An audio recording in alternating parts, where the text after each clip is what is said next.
వస్త్రం తీ. భగవంతుడా, వస్త్రం తీస్తావా లేక?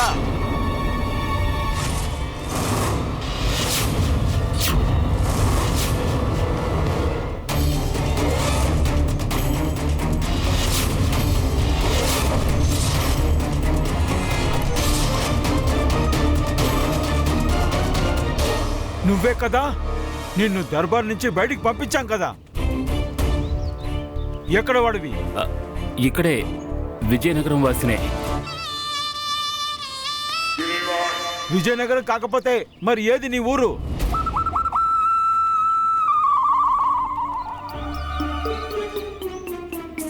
మనం ఇక్కడ సంకటంలో పడితే అతను సంకేతాల్లో పడ్డాడు. నిజం చెప్పు, ఎవరు నువ్వు? నా మేనల్లుడు. అచ్చం నాలాగే కనిపిస్తాడు. తను నా మేనల్లుడు. అచ్చం నాలాగే కనిపిస్తాడు. ఎందుకు అరుస్తున్నావు? నాకంతా వినిపిస్తోంది. వెళ్ళు. పద.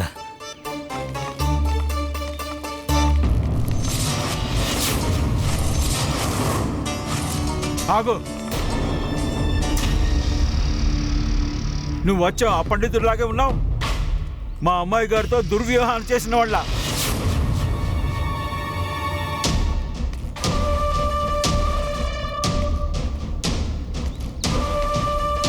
ఇతన్ని నేను గుర్తుపట్టాను. నన్ను గుర్తుపట్టలేదా తదాచార్య? మిమ్మల్ని కాదు, ఇతన్ని నేను గుర్తుపట్టాను. సిపాయిలరా, చూడు, నేను నేను నేను నేను తదాచార్యుడిని. నేను ప్రళయాన్ని తీసుకురాగలను. శివశక్తిని మేల్కొల్పగలను. నేను నా మంత్రాల శక్తితో భస్మం చెయ్యగలను. అలాగే అలాగే దివ్య శక్తితో నీ మీద పిడుగు పడేలా చేస్తాను.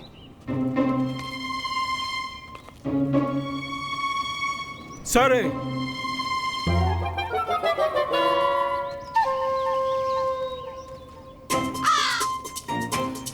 ఏమైంది? ఎదురు చూస్తున్నాను పిడిగెప్పుడు పడుతుందా అని. పడేయించు.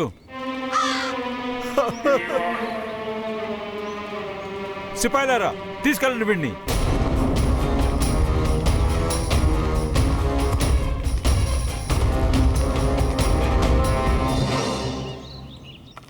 పదండి.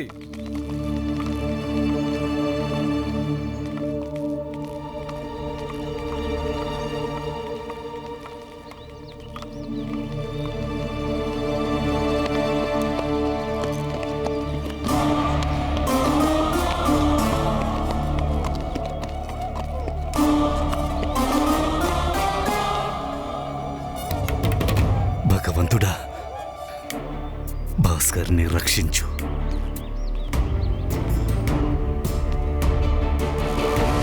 మహామత్య, వీళ్ళల్లో ఎవరో ఒకరై ఉండాలి మన అమ్ము రాజకుమారితో దుర్వ్యవహారం చేసిన వాళ్ళు.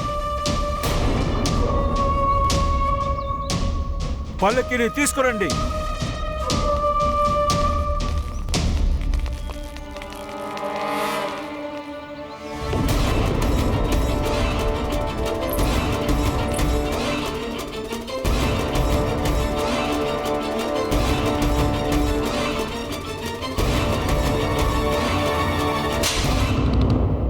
రాజకుమారి మాత్రమే చూస్తారు, మీరు కాదు. చూపులు దించండి. మహామాత్య, మీరు సరేనంటే అందరి కళ్ళకు గంతలు కడతాను. లేదు, నేను నా ముఖానికి పట్టీ కట్టుకుంటాను.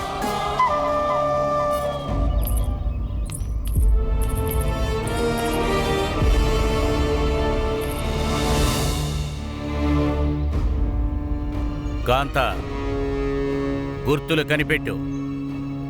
అర్థమైందా లేక అర్థం కాలేదా? అయింది మహామాత్య.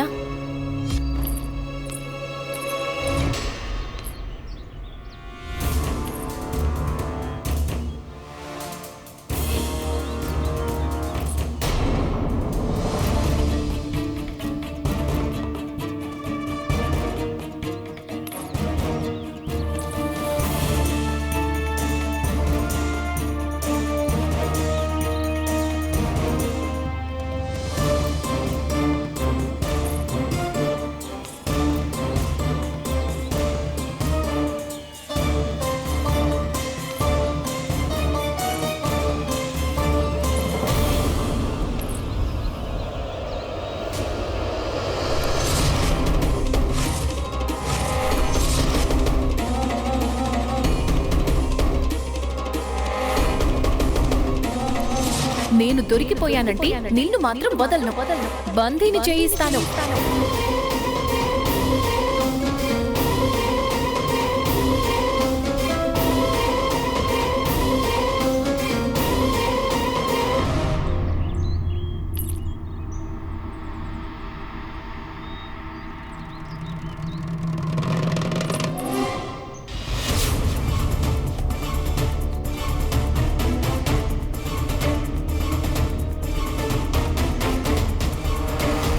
ఓరి దేవుడా, వైద్యులు ప్రాణాలు కాపాడితే వారి పుత్రిక ప్రాణాలు హరిస్తోంది. అంతే, ఈ రోజుతో నా కథకు ముగింపే. ఏంటి కాంత, ఏమైంది? మహామాత్య,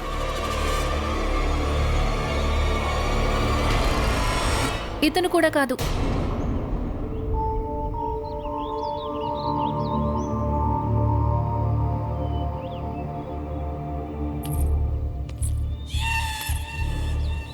మహామాత్య, వీళ్లల్లో ఎవరూ కాదు. అతను ఇంకెవరో.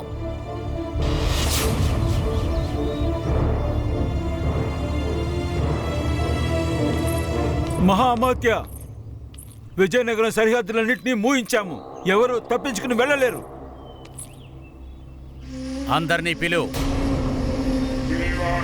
చుట్టూ నిలబడండి.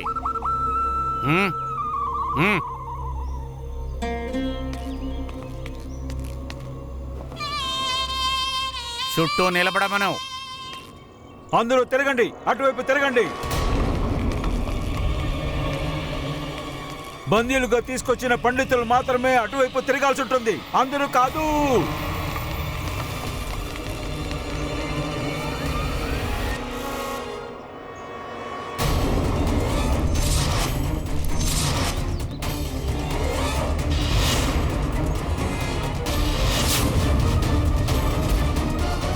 నీ వస్త్రాలు తీ.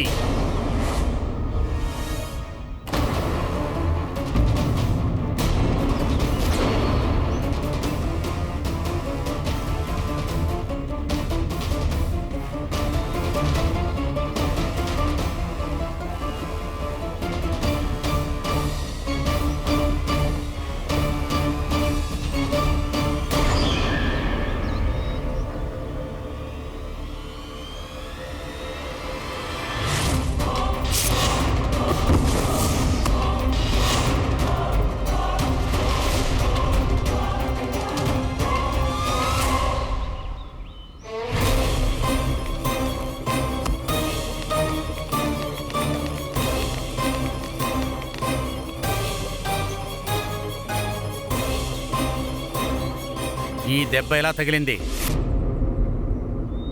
అది ఇంట్లోంచి వస్తూ ఉంటే దారిలో జారి పడ్డాను.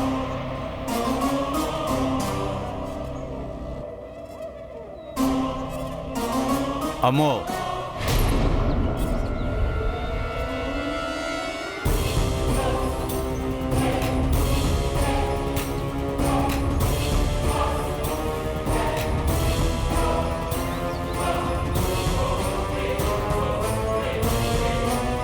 ఇతను కాదు నాన్నగారు, ఇతను కాదు.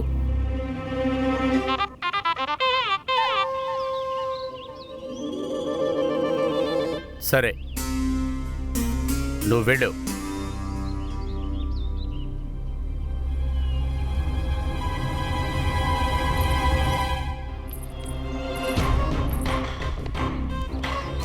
సైనికులారా, నా వెనకాల రండి.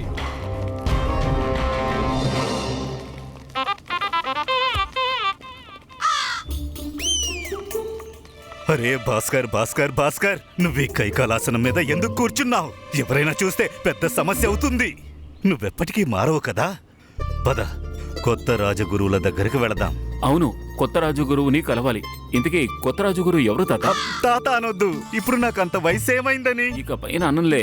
సరే చెప్పు, కొత్త రాజగురువు ఎవరు? హా, వాళ్ళకి రాజగురువు కావడం తప్ప వేరే ఏంటి? వాళ్ళకి ఒక్క గుర్తింపు కూడా లేదు. కానీ వాళ్ళు ఇద్దరు. సరే, ఓరిని, ఇది మీ నివాసం కదా తాత? నువ్వు ఇంకా ఇక్కడే ఉంటున్నావా తాత? తాత ఇంకెక్కడికి వెళతాను? కానీ ఇది రాజగురువుల నివాసం కదా? అంటే ఇప్పటికీ నువ్వే రాజగురువా? నాతో నువ్వు పరిహసించావా? ఈ నివాసానికి బయట మాత్రమే ఏమీ మారలేదు, కానీ లోపలంతా పూర్తిగా మారిపోయింది.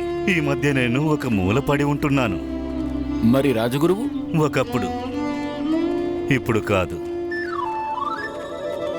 రాజగురువు ధనీచార్యులకు రాజగురువులు మనీచార్యులకు రాజగురువు ధనీచార్యులకు రాజగురువులు మనీచార్యులకు రాజగురువు ధనీచార్యులకు తాత, ఏమిటిది? రాజగురువు ధనీచార్యులకు కొత్త రాజగురువుల కోసం గురువులు మనీచార్యులకి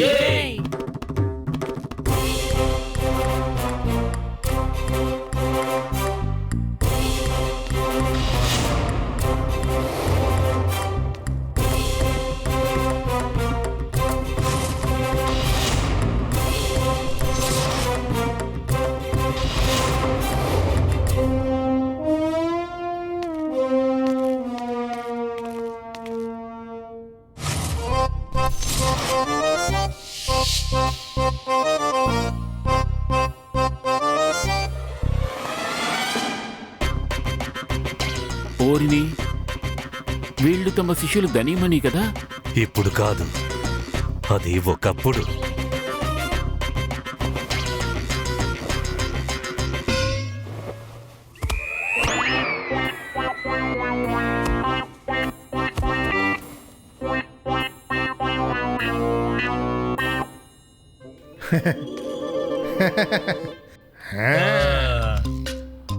ఒక ఆసనంపై ఇద్దరు. ఆయువుతో పదవి పెరిగింది, బుద్ధి మాత్రం కాదు. ఎవరికి? ఎంతైనా వాళ్ళు మీ శిష్యులు కదా? ఓ అలాగా, వాళ్ళ గురించి మాట్లాడుతున్నావా? రాజగురువులు ధనీచారులు గారు, చెప్పండి రాజగురువులు మణిచారులు గారు. ఈ భక్తులందరూ ఏమీ చెల్లించకుండానే మన ఆశీర్వాదాలు తీసుకుంటున్నారు. మనకేవైనా ప్రసాదం పెడతారా? రాజగురువులు మణిచారులు గారు, ఇక్కడ ఎంతమంది అయితే నిలబడి ఉన్నారో అందరి ఖాతాలను నేను తెరిచే ఉంచాను. ప్రసాదం పెట్టకుంటే మన ఆశీర్వాదమే కాదు, మన చెంప దెబ్బ కూడా దొరకదు. అతి అద్భుతం. మరి భక్తులారా, అంతా భగవంతుడి మాయ. మేము వైకుంఠానికి వెళ్ళాం, పరమేశ్వరుడిని కలిశాం. చూడగానే హత్తుకున్నారు, వెళ్ళనివ్వలేదు మమ్మల్ని. మమ్మల్ని మా ఇద్దరిని కూడా. హా, ఏం చేస్తాం భక్తులారా? ఆ పరమేశ్వరుడు ఎంతగా ప్రసన్నుడయ్యాడంటే నన్ను ఆ కైలాసాన్ని దర్శించుకోవడానికి తీసుకువెళ్ళాడు. మమ్మల్ని, మా ఇద్దరిని. మా ఇద్దరిని. ఇద్దరు దుష్టులు అందరినీ భ్రమపరచడానికి నన్నెంత బాగా అనుసరిస్తున్నారో చూడండి. ఇదంతా కూడా వీళ్ళు నన్ను చూసే నేర్చుకున్నారు. యదా గురువు తదా శిష్యులు. ఒరే సిగ్గులేని వారా, అంతా నాలాగే చేస్తున్నారు. అరే కొంచెమైనా వాళ్ళలాగా చేయొచ్చు కదా. చూడు, ఇప్పుడంటారు కైలాసం నుంచి వచ్చాము, కైలాసం నుండి వచ్చాము, ఇప్పుడు అలసిపోయాము. ఇప్పుడంటారు ఇప్పుడు విశ్రాంతి తీసుకోవాలనుకుంటున్నాము. ఇప్పుడు విశ్రాంతి తీసుకోవాలనుకుంటున్నాము. ఆశీర్వాదం, ఆశీర్వాదం. తాత, భక్తులు వెళ్తున్నారు, పద మనం కూడా వాళ్ళకి సేవ చేసుకుందాం. హా, రా, నా వెనకాలే రండి. ఆ బట్ట కప్పుకో.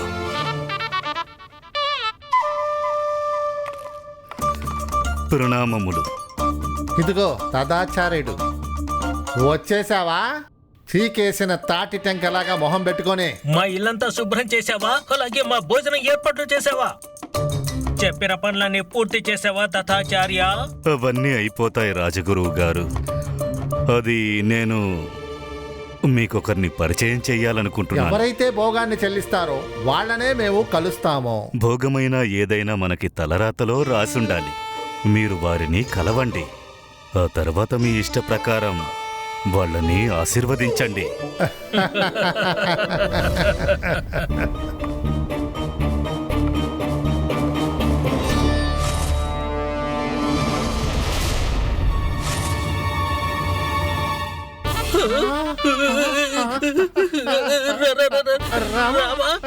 రామ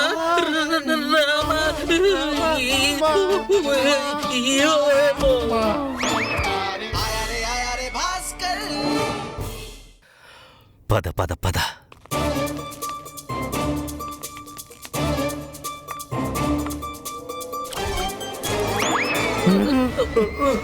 మీరు ఇద్దరు మూర్ఛ నుంచి బయటకు వచ్చారా?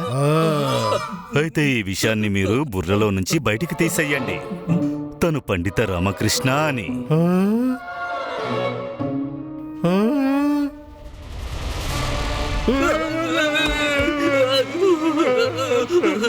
మణిచార్య, ఇతను మనల్ని మట్టిలో కలిపేస్తాడు. చూడండి, మీరిద్దరూ ఇప్పుడు నా పాత శిష్యులు కాదు. వాళ్ళకి నేను కొట్టి నచ్చజెప్పేవాడిని. అందుకే నేను చేతులు జోడించి చెప్తున్నాను, ఇతను పండిత రామకృష్ణ కాదు, వారి పుత్రుడు భాస్కర్.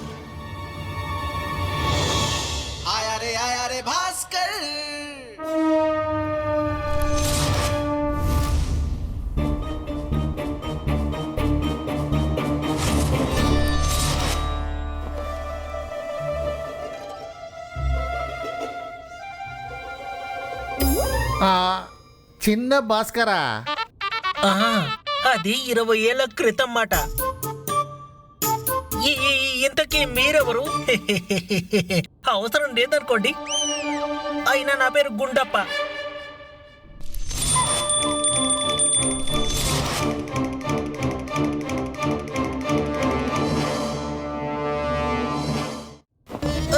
కాస్త వేరుగా కనిపించచ్చు కదా. కొంచెం మీ అమ్మలాగో, కొంచెం మీ నానమ్మలాగో, లేదంటే ఇంకెవరిలాగైనా అలా ఉండొచ్చు కదా. కానీ నువ్వు అచ్చ గుద్దినట్టు పండిత రామకృష్ణలాగే కనిపిస్తున్నావు. చూడండి, మన రూపురేఖలు మన మీద కాదు, మన తల్లిదండ్రుల మీద ఆధారపడి ఉంటాయి. కానీ తల్లిదండ్రుల నుంచి గుణగణాలు కదా వస్తాయి. అంటే మణిచార్య సింహానికి పుట్టిన బిడ్డ సింహమే అవుతుంది. సగం జీవితమేమో ఇతని చాకరికే గడిచిపోయింది. అప్పుడేమో పండిత రామకృష్ణని భరిస్తూ వచ్చాము. ఇక ఇప్పుడేమో ఆయన పుత్రుడే ఇక్కడికి వచ్చేసాడు. చచ్చేంత వరకు దౌర్భాగ్యాన్ని అనుభవించే ఏర్పాట్లు అయిపోయాయి. ఇలా చూడండి, మేము ఆ మొక్కని ఎప్పటికీ తీయము. ఒకవేళ తీసామంటే అక్కడ ఎండొస్తుంది. ఒకవేళ పళ్ళకు బదులు ముళ్ళు వస్తే అలాంటి మొక్కను మేము పీకి పారేస్తాము. నిన్నైతే ఇక్కడి నుంచే ఏంటి, నేనైతే విజయనగరం నుంచే నిన్ను బయటికి తరిమి కొట్టేస్తాను. సంతోషం. ఒకవేళ ఇదే తమరి నిర్ణయం అయితే ఇప్పుడు నా వద్ద కూడా మీ ఇరువురిని మహామాచ్యుల కారాగృహంలో బంధించడానికి కావలసిన గొప్ప యోచన ఉంది. నేనేమో విజయనగరం నుంచి బయటికి వెళ్తాను, అలాగే మీరు కటకటాల వెనుక ఇక తన ఆలోచనలో నన్ను ముందుగానే కలుపుకున్నాడు. అందుకని మర్చిపోకండి, ఇతడు ఆ పండిత రామకృష్ణుడికి పుత్రుడు. తన విఫలమైన ఆలోచన కూడా ఎప్పుడూ సఫలమే అయ్యేది. నీకు మా నుండి ఏం కావాలి? నేను దర్బారుకు వెళ్ళాలి. అయితే వెళ్ళు, నిన్నెవరు ఆపారని. మీ ఇరువురితో పాటు వస్తాను.